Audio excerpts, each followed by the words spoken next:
The rock slide did not sound like thunder. It sounded like the mountain clearing its throat. Darian Cole heard it from across the field, where he was fixing the fence line on the east edge of his land. He straightened up, looked toward the highlands, and watched a gray cloud of dust rise slowly above the ridge.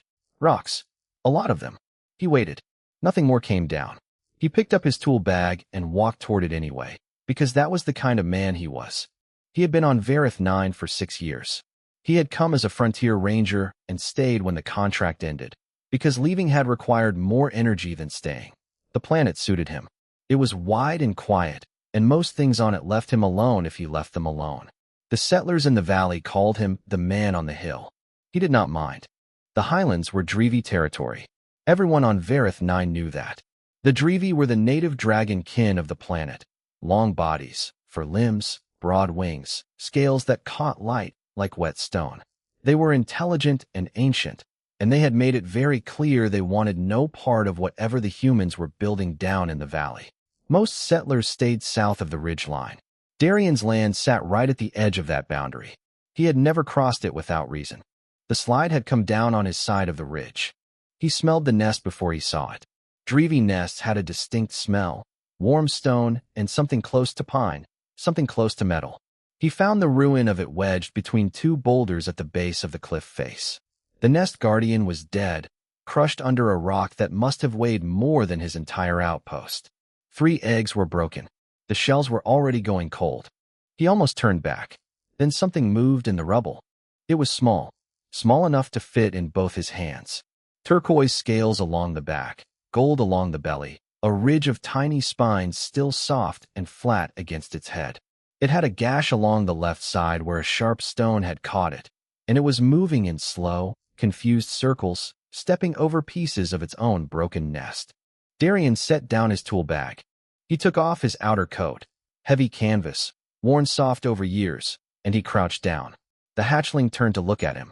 It had pale gold eyes, not yet fully focused, the way very young animals sometimes looked. It did not run. It did not make a sound. It just looked at him. He wrapped the coat around it, slowly, and lifted it. It was surprisingly light. It pressed its head against his forearm, and he felt the tiny spines flex once and then go still. He carried it home. He had no idea what he was doing. He had field training in frontier wildlife response, but nothing specific to Drevi. He cleaned the wound with the antiseptic from his medkit, which he guessed was either going to help or do nothing, and sealed the gash with the thin adhesive strips meant for human cuts. The hatchling sat very still through all of it, watching him with those pale gold eyes. He tried water first. It drank a little from his cupped hand. He tried dried fruit from his ration pack. It sniffed it and looked away. He tried dried meat, the smoked kind he kept for long patrols. It ate 3 pieces without stopping and then looked at him like it expected more. He gave it more. He set up a sleep mat on the floor near the heat unit, folded a spare blanket into a nest shape, and placed the hatchling on it. It sat in the center of the blanket and watched him. He told it good night, which was a stupid thing to say to a dragon, and climbed into his own cot. He was almost asleep when he felt the weight. The hatchling had crossed the room, climbed the side of the cot, and was now pressing itself against his ribs, curled into the space between his arm and his body. He lifted his hand to move it back. He put his hand back down. He stared at the ceiling for a long time. He left it where it was. In the morning, he found it still there, warm and slow breathing, its small side rising and falling in a steady rhythm. The wound looked better. The spines on its head had lifted slightly, the way a dog's ears come up when it is comfortable.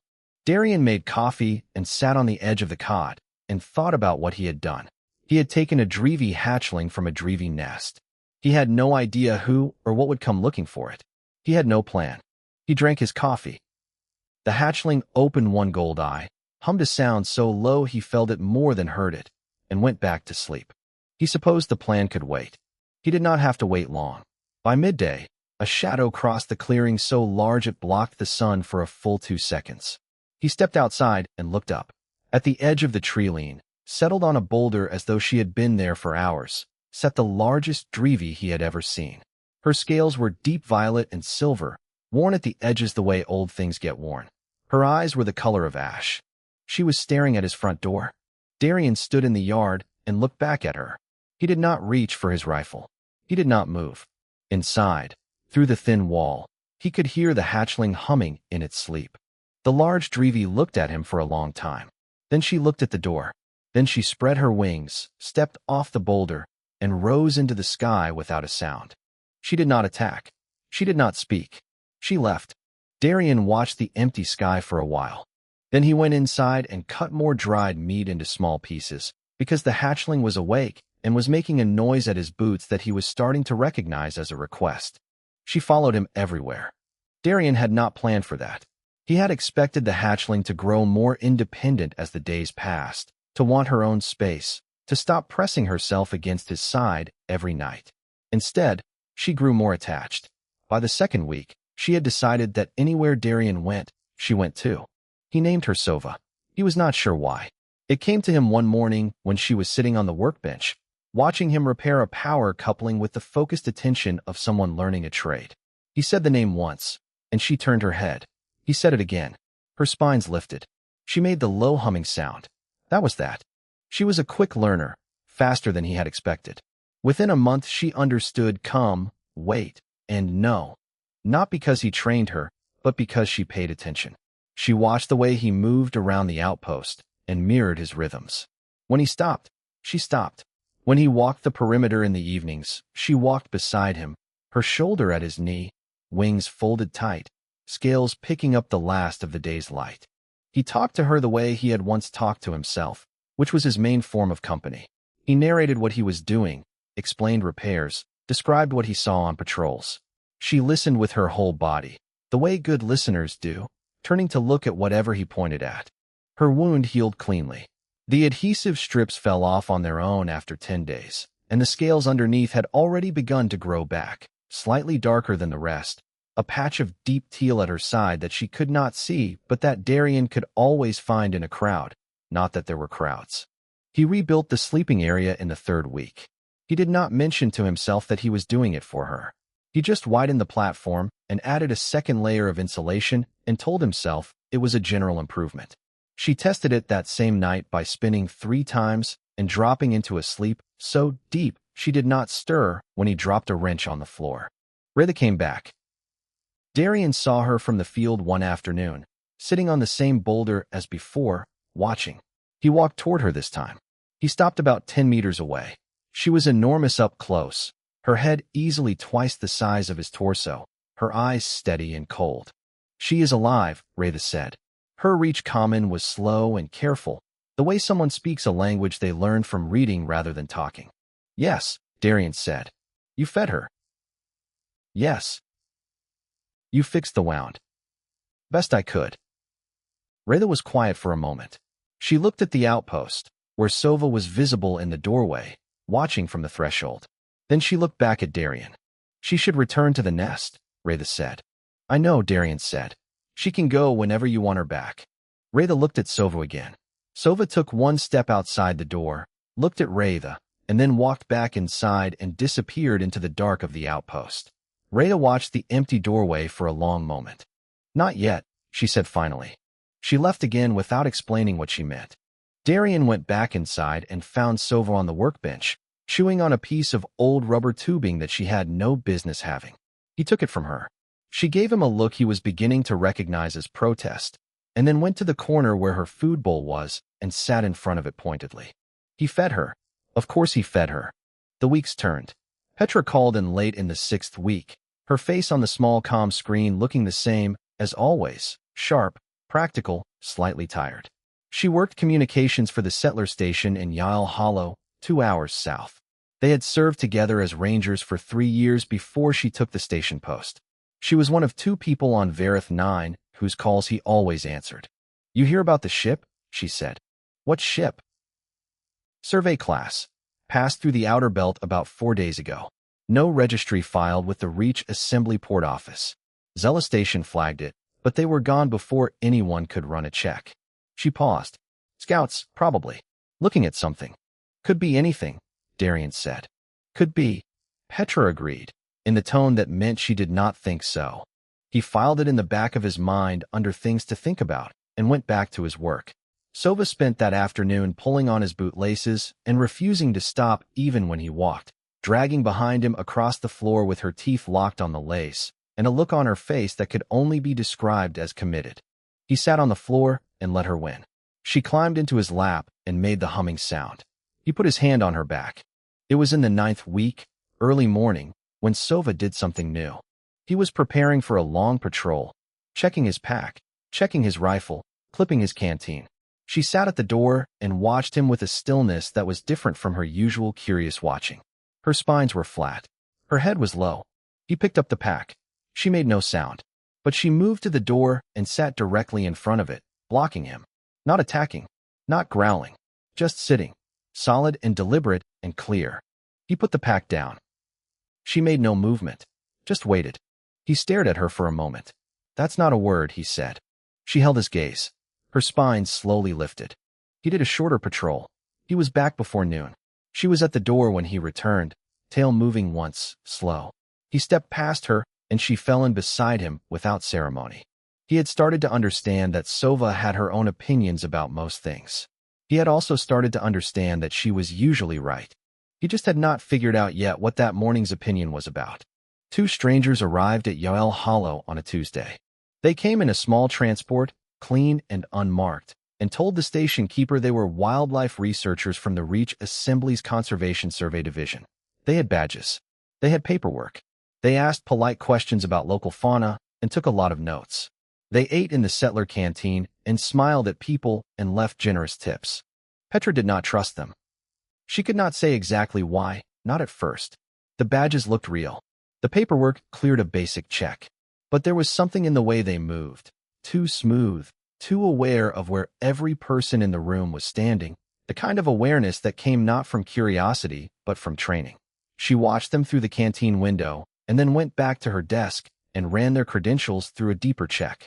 The Conservation Survey Division did have those badge numbers on file, but the names attached to those numbers were not the names the two strangers had given the station keeper. She called Darian. Meanwhile, 3 hours away in a ship holding a mid-orbit position above Vareth 9's northern hemisphere, Commander Aldrich Voss looked at a data screen and said nothing for a long moment. On the screen was a bioscan readout, heat signature, scale chemistry markers, approximate mass and age. A Drevi hatchling, alive, isolated from the nest population, located within close proximity to a single human outpost in the Highland Fringe. "How certain?" he said. 91%, said Grix, who was sitting across the room running through the scan data on a secondary terminal. Grix was amphibious, flat-headed, pale, with eyes that moved independently. He was the best biological tracker Voss had ever hired. The chemistry is unmistakable. Young, maybe 3 months post-hatch, still in early development. Alone. One human in the outpost. Frontier class. Retired ranger profile from what the settlement records show. No active service. No reported weapons beyond standard frontier licensing. Voss folded his hands. A living Drevi hatchling in early development was worth more than everything else on Vareth 9 combined. Collector markets on 4 different worlds would move fast for one. Research institutions would move faster. And certain military procurement offices would not ask any questions at all about where it came from. Quiet extraction, Voss said. No incidents. I don't want Reach Assembly attention. Sergeant Nura Holt, standing near the door, nodded once. She was lean and precise, with close-cut hair and the kind of stillness that came from years of working in environments where noise got people killed. 3-person ground team, she said. Night entry. Sedation first, containment second. 30 minutes, in and out. The 2 at the settlement, Voss said. Pulling out now. They have enough data. Voss looked at the bioskin one more time. Don't damage it, he said. Hatchlings in this condition are worth more intact. Down on the planet, Darian listened to what Petra had found and said nothing for several seconds. Fake credentials, he said. Partially fake. The numbers are real. The people using them aren't who they say. She paused. They left the settlement about an hour ago, heading north on the Highland Road. North was his direction. He thanked her and ended the call. He stood in his outpost for a moment, looking at nothing. Then he walked to the window and looked out at the tree line. Nothing moving, nothing visible. That meant very little. The Highland Fringe had plenty of cover, and anyone with basic training knew how to use it. Sova was watching him from the workbench. Her spines were up. Her tail had stopped moving. He looked at her. "You already know," he said. She made no sound. He started checking his equipment. Frontier rifle. Charged, clean. Short blade at his belt. Personal sensor board, small enough to hold in one hand, which could pick up movement within 80 meters if something was generating enough heat. He clipped it to the wall near the door and set it to passive scan. He thought about Wraitha. He did not know how to contact her. Drevi did not carry communicators. She came when she came. He could go toward the ridge and hope she was watching, but leaving the outpost now meant leaving Sova alone, and that he would not do. He considered calling Petra back and asking her to contact the Reach Assembly Enforcement Office. He picked up the comm unit. He set it back down. The assembly office for this sector was 11 hours out on a fast ship. A report filed now would get a response in 2 days at the earliest. Whatever was happening would happen long before that. It was just him. He looked around the outpost with fresh eyes, the way he had been trained to look at terrain. Entry points, front door, side window, the ventilation hatch in the back ceiling. Sight lines, good from the loft position, poor from ground level facing the east wall. Defensible positions, the support column near the heat unit, the space behind the storage shelving. He pulled the storage shelving slightly away from the north wall and looked at the floor behind it. There was a panel there, a square of reinforced board covering the equipment crawl space. It was roughly 1 meter by 1 meter, just large enough. He looked at Sova. She looked back. "I need you to understand something," he said. She tilted her head. "If I put you somewhere safe and tell you to stay, I need you to stay." She held his eyes. Her spines settled slowly, one by one, until they were flat. He did not sleep that night. He sat in the dark, sensor board in hand, and watched the tree line and thought about nothing except the distance between the outpost and the nearest point of cover and how long it would take a 3-person team to cross it. The board blinked. Once. 80 meters. Moving.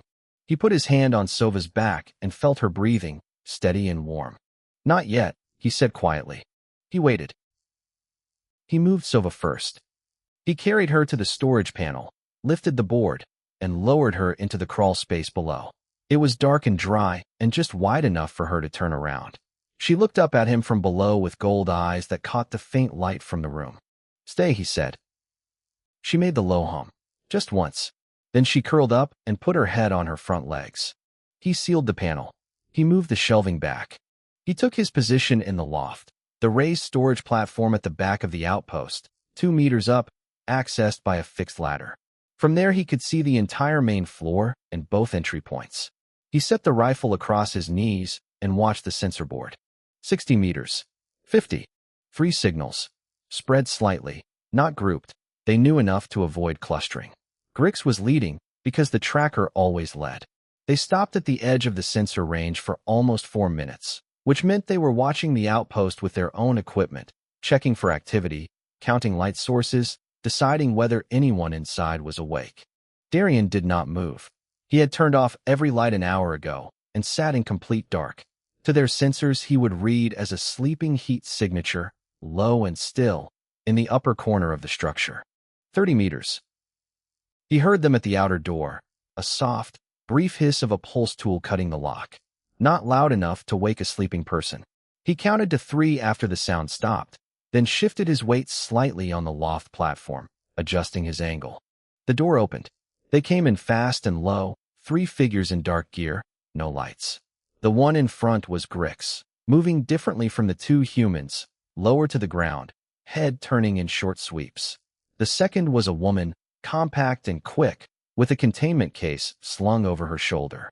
The third hung back near the door with a long-barreled sedation projector, covering the room. They spread out, looking for the hatchling first, looking for the heat signature they expected to find. Darian shot the one with the sedation projector. He aimed for the shoulder, because he was not trying to kill anyone, and the figure went down hard against the door frame.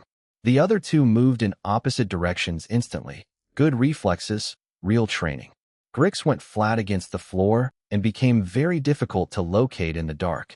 The woman, Nura, rolled behind the support column near the heat unit and came up with a short weapon in her hand. The next 30 seconds were loud. Nura was the real problem. She moved like she had done this many times, and she never stayed in one position long enough to give him a clean shot. She used the furniture, the column, the angle of the east wall. She was working toward the loft ladder, and he knew it.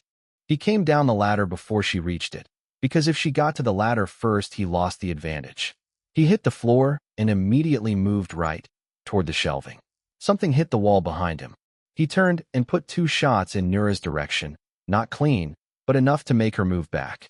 She cursed in a language he did not recognize. He lost Grix for a moment. That was his mistake. The tracker came out of the dark from his left, not running, not aggressive, just suddenly there, one cold hand closing around his rifle arm and twisting. Darien turned with the grip instead of against it, dropped his weight, and used his free elbow hard. Grix made a sound and let go.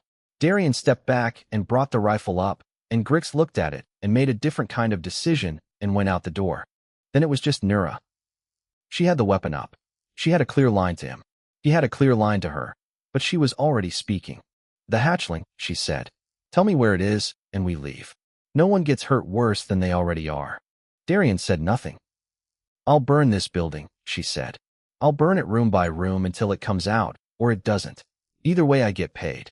Darien kept his eyes on her and said nothing. His mind went to the panel under the shelving. The sealed, fire-rated equipment crawl space that he had installed against exactly this kind of frontier risk. She would not get to Sova with fire, but she did not know that. And then the panel clicked. He had not told Sova to stay silent. He had told her to stay. He understood the difference now, too late. The panel lifted from the inside, and Sova climbed out from beneath the shelving, slow and deliberate. She was barely knee-height, small enough to seem harmless. She crossed the floor without hurrying and placed herself between Darien and Nura. She spread her wings. They were still small, but at full span they were wider than she looked like they should be. She held them open, shoulders back, spines fully raised. And then she made the sound. It was not a roar. It was not a screech.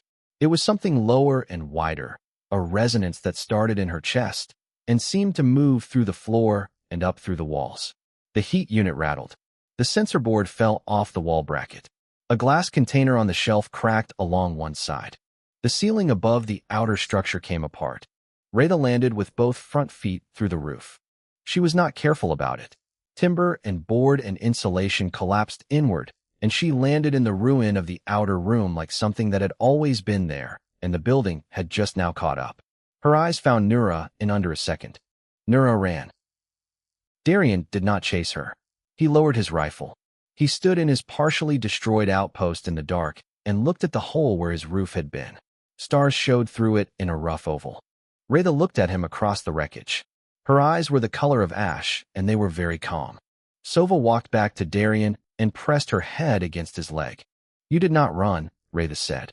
Darien looked down at Sova, then back up at the enormous dragon standing in the ruins of his home. "She was here," he said. Raytha looked at Sova for a long moment. Then she settled, slowly, into a lower crouch, not lying down, but no longer filling the room with her height. She folded her wings, one careful motion at a time. She did not leave. Outside, the highland was quiet.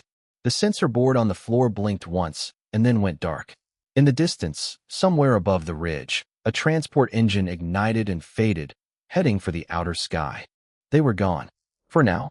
Darien sat down on the floor. His hands were steady, which surprised him slightly. Sova climbed into his lap and curled up as though the night had been unremarkable. He put his hand on her back and watched the stars through the broken ceiling. He supposed he needed a new roof. Nura's report to Voss took 11 minutes. She delivered it without emotion, which was how she delivered everything. She listed the failures in order: 1 operative down, 1 tracker fled, 1 extraction unsuccessful. She did not explain why. She simply said, "There was a Guardian-class Drevi on site. We had no equipment rated for it." Voss listened without interrupting. When she finished, the channel was quiet for 5 seconds. "Come back up," he said. She boarded the shuttle. By the time it docked with the orbital ship, Voss had already reclassified the mission. He walked to the center of the ship's operations room, and he stood in front of the window that looked down at Varith 9's curved green and gray surface, and he thought in the clean, careful way that had made him successful for a long time. The target was still there. The situation was more complicated. That was all. He pulled 2 additional field teams from the reserve hold, 6 more operatives, 4 of them rated for large fauna containment. He pulled a signal suppressor from equipment storage, a device that, when activated at close range, would block any outgoing communication within 300 meters. And he filed a legal document through the Reach Assembly's commercial registry, backdated by 4 days, designating Varith 9's Highland Fringe as an active wildlife conservation zone under syndicate contract authority. It was forged, but it was thorough. If they moved fast enough, there would be nothing to appeal to and no one to appeal to. Petra found out 6 hours later. She had not slept. She had been running communication checks through the Reach Assembly monitoring relay in Yoel Hollow, and at 3 in the morning, she found an incoming data packet from the Assembly's commercial registry that should not have been there. She read it 3 times. Then she picked up the comm and called Darian. He answered on the second signal, which told her he had not slept either. They filed for zone authority, she said. Commercial conservation contract. It covers your land, the Highland Fringe, and a 2-kilometer radius around your outpost. If it's accepted, they can enter legally and the Assembly won't intervene. Will it be accepted? It's going through an automated desk. If no one flags it in the next 18 hours, it clears. She paused. I'm flagging it, but a challenge takes time to process, and I'm one person at a small station. How long do I have? If they move smart, maybe 18 hours, maybe less. Darian ended the call. He stood in the middle of his outpost, which still had a hole in the ceiling covered with a sheet of cargo tarp he had nailed up at dawn. Raytha was outside, sitting at the tree line, which she had not left since the night before. Sova was on the workbench, watching him with her head tilted. He crossed the clearing to Raytha. She watched him walk toward her. She did not move. He stopped at a respectful distance and explained it the best he could. He drew in the dirt with a stick, the ship in orbit, the forged document, the window of time. He did not know how much of it she understood. Her face did not change while he spoke. When he finished, she was quiet for a moment. Hunters, she said. Yes. I have seen this kind before. They came for Drevi eggs twice in the last 100 years. She looked at him with her ash-colored eyes. Both times we drove them away. They have an orbital ship this time, Darian said. If I can get a signal out, a real signal, not through the local relay they can block, and get it to the Assembly monitoring stations directly, it collapses their legal cover. Everything they filed falls apart. They lose their protection and the Assembly has to respond. Raytha looked at him steadily. You need something. There is an old Reach survey relay station.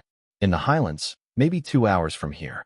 It has a deep broadcast transmitter, the kind that reaches monitoring stations directly outside of local relay. If I can get to it and push a transmission, it ends this. You cannot walk there in time. I know. Rhea held his gaze for a long moment. He did not look away. He did not ask directly. He had learned enough about Drevi in the past months to know that asking directly for something they had not offered was the wrong way to speak to them.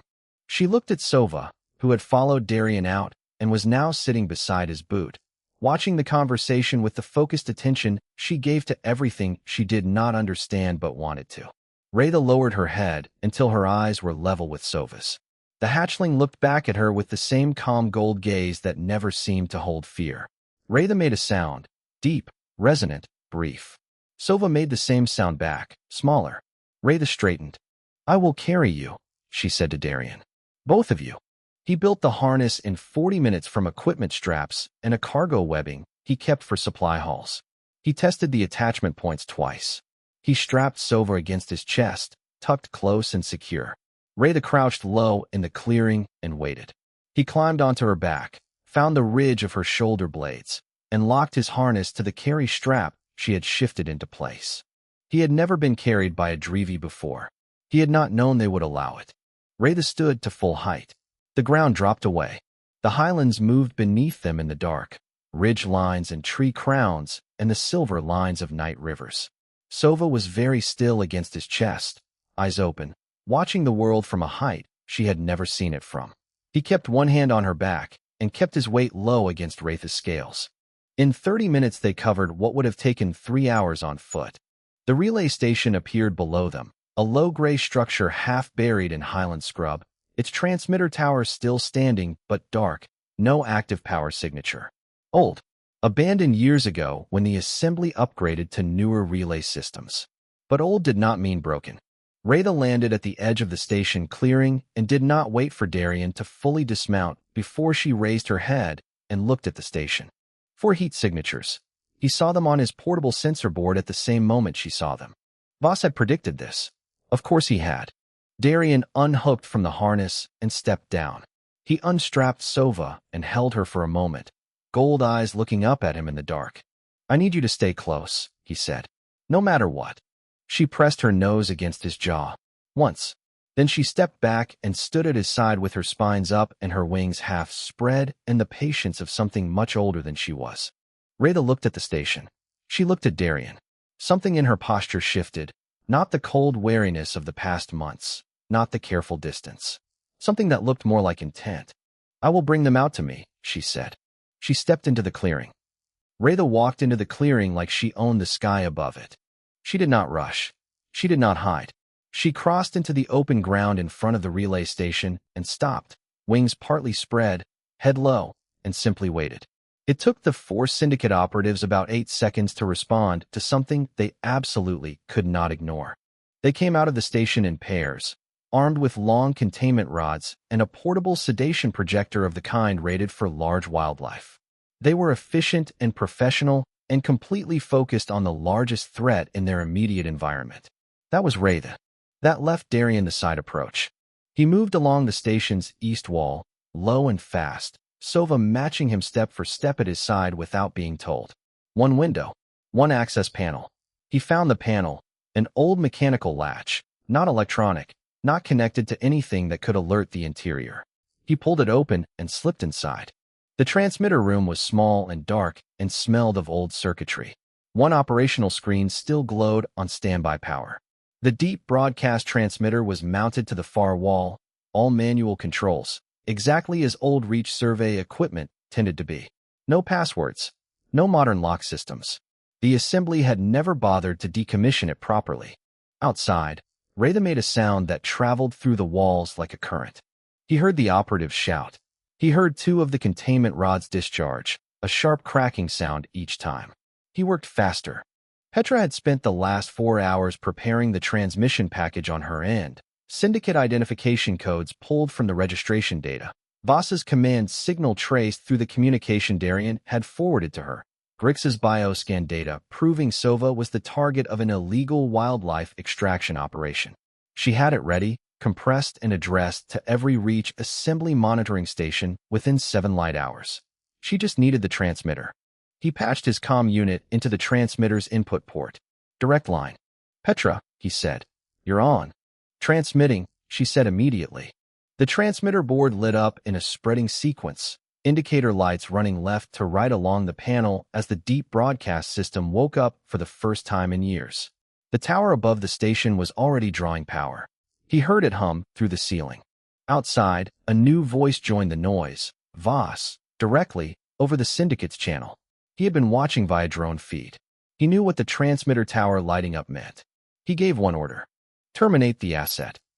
A 5th operative came through the station's front entrance.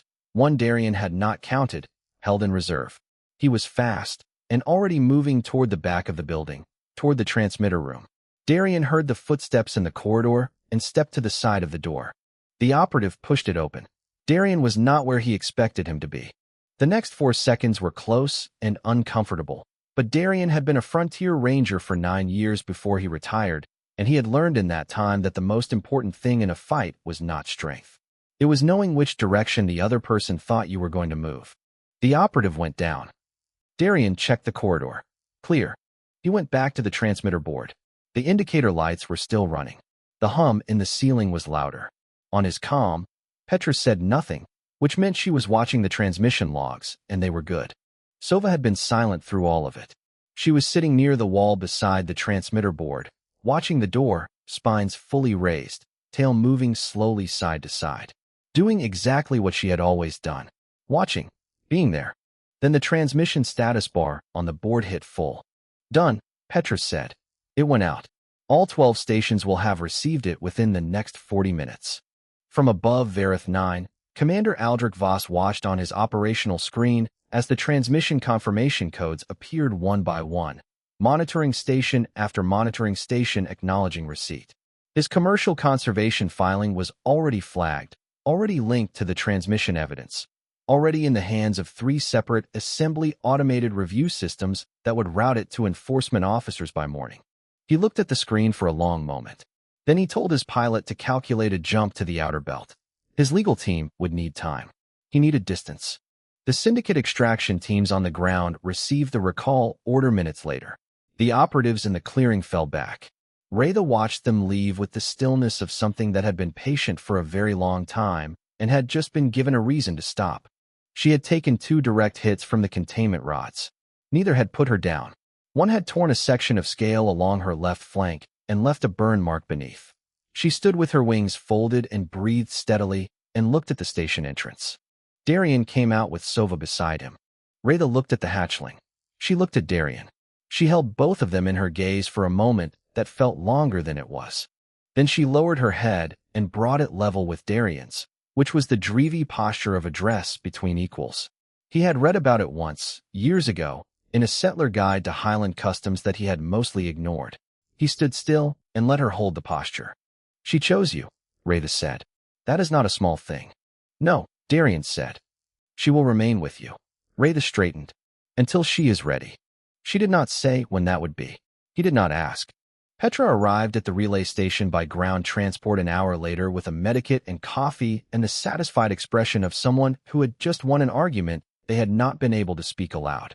She looked at Raytha, said nothing, looked at the burn on Raytha's flank, and walked to the medikit without being asked.